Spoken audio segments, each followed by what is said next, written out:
Great news! Wow, check it out. If you plant potatoes, you're gonna get potatoes. And if you plant seeds of carrots, you're gonna get carrots. It can't be any other different way. So if you want negativity, then go ahead and plant it. If you want positivity, then plant it. If you want the seed of success, get some of those seeds planted. It's a wonderful video, watch it. Hi, welcome to my channel. My name is Frank Iniguez. I am the ambassador of reading. And today's topic is exciting, like all the topics that I talk about.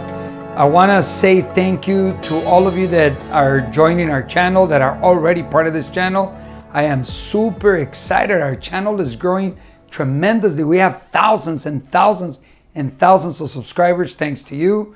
Also, we have almost 1 million views. We're going to do something special for the 1 millionth view. So stay tuned, share it, subscribe. Anyway, today's topic, what you sow is what you reap. And I know we've heard that many times. I'm just going to display it my way. I'm going to tell you the way I see it in my view. May be very beneficial for you also. Very well, here it goes.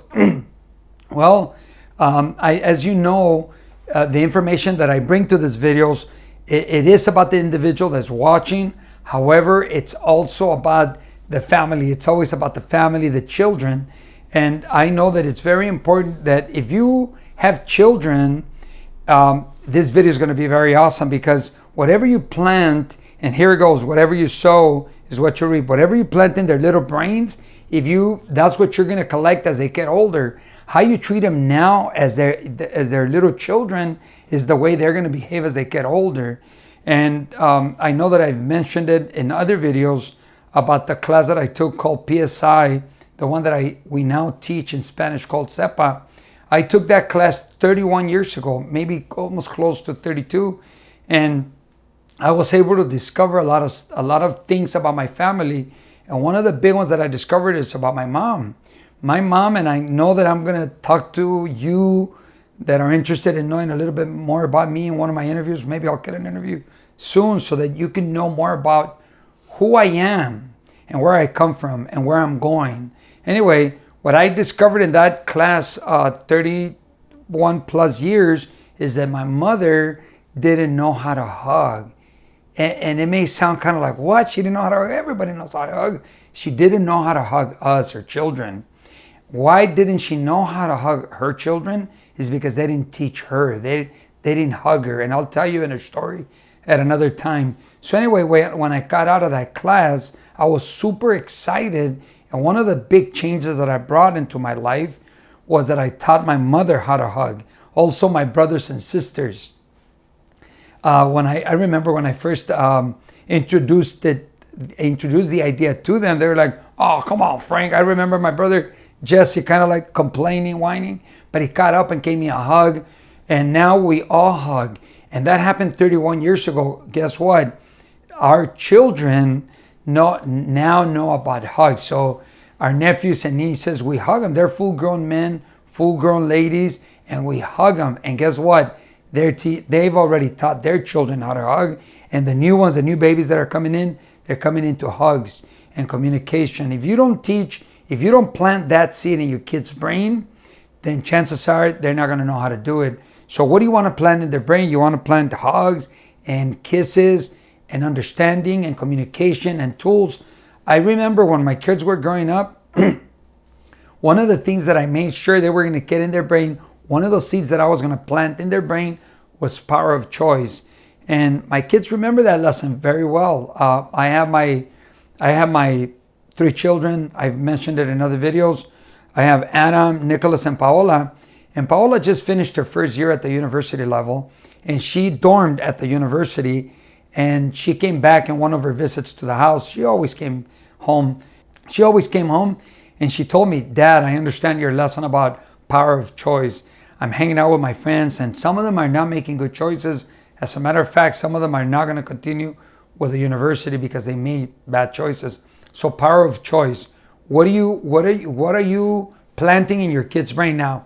It doesn't stop at the kid. It also goes to you. What are you putting in your brain? Is it going to work or not work? Is it possible or not possible? Because whatever you plant in your brain, that's what you're going to get. Also with my children, since they were little tiny babies, hugged them, kissed them.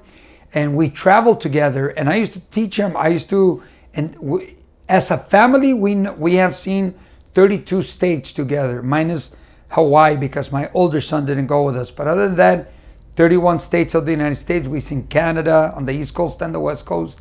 We've seen many states in Mexico.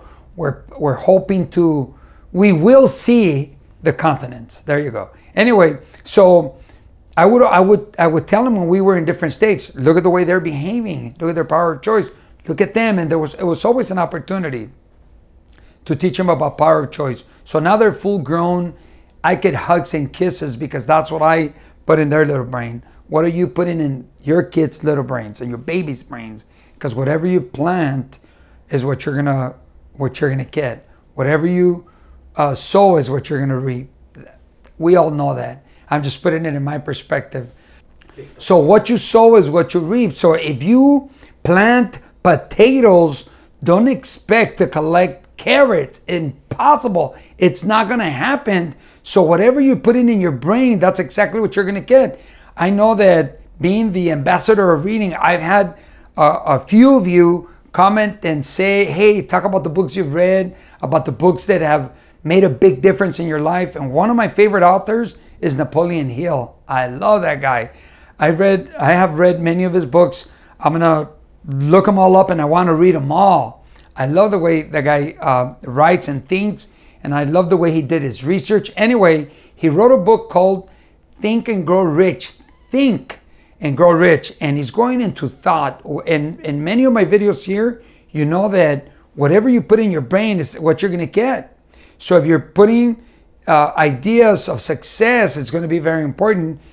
Your environment, I know I talked about the environment, and look at it this way.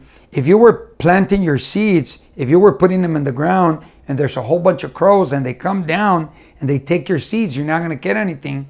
That's why I tell you who you hang around with is going to be very important. So yeah, what you put in your brain will make a big difference. What are you putting in your brain? I love to put books in my brain. I love to go to seminars and get new ideas.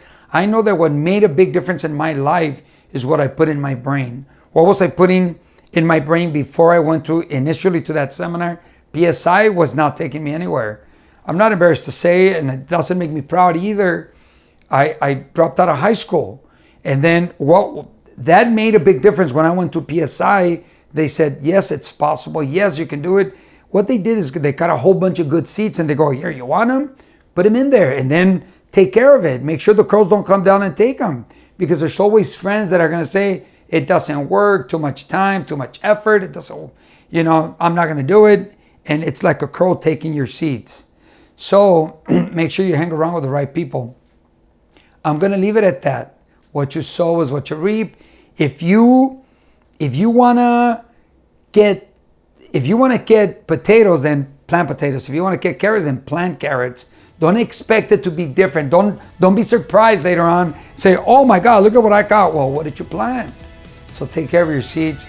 Take care of your children. Take care of your thoughts. We're going to leave it at that. Till next time, your friend, the ambassador of reading, Frank Iniguez, wishing you well today and always, knowing that you will find and get what you are looking for.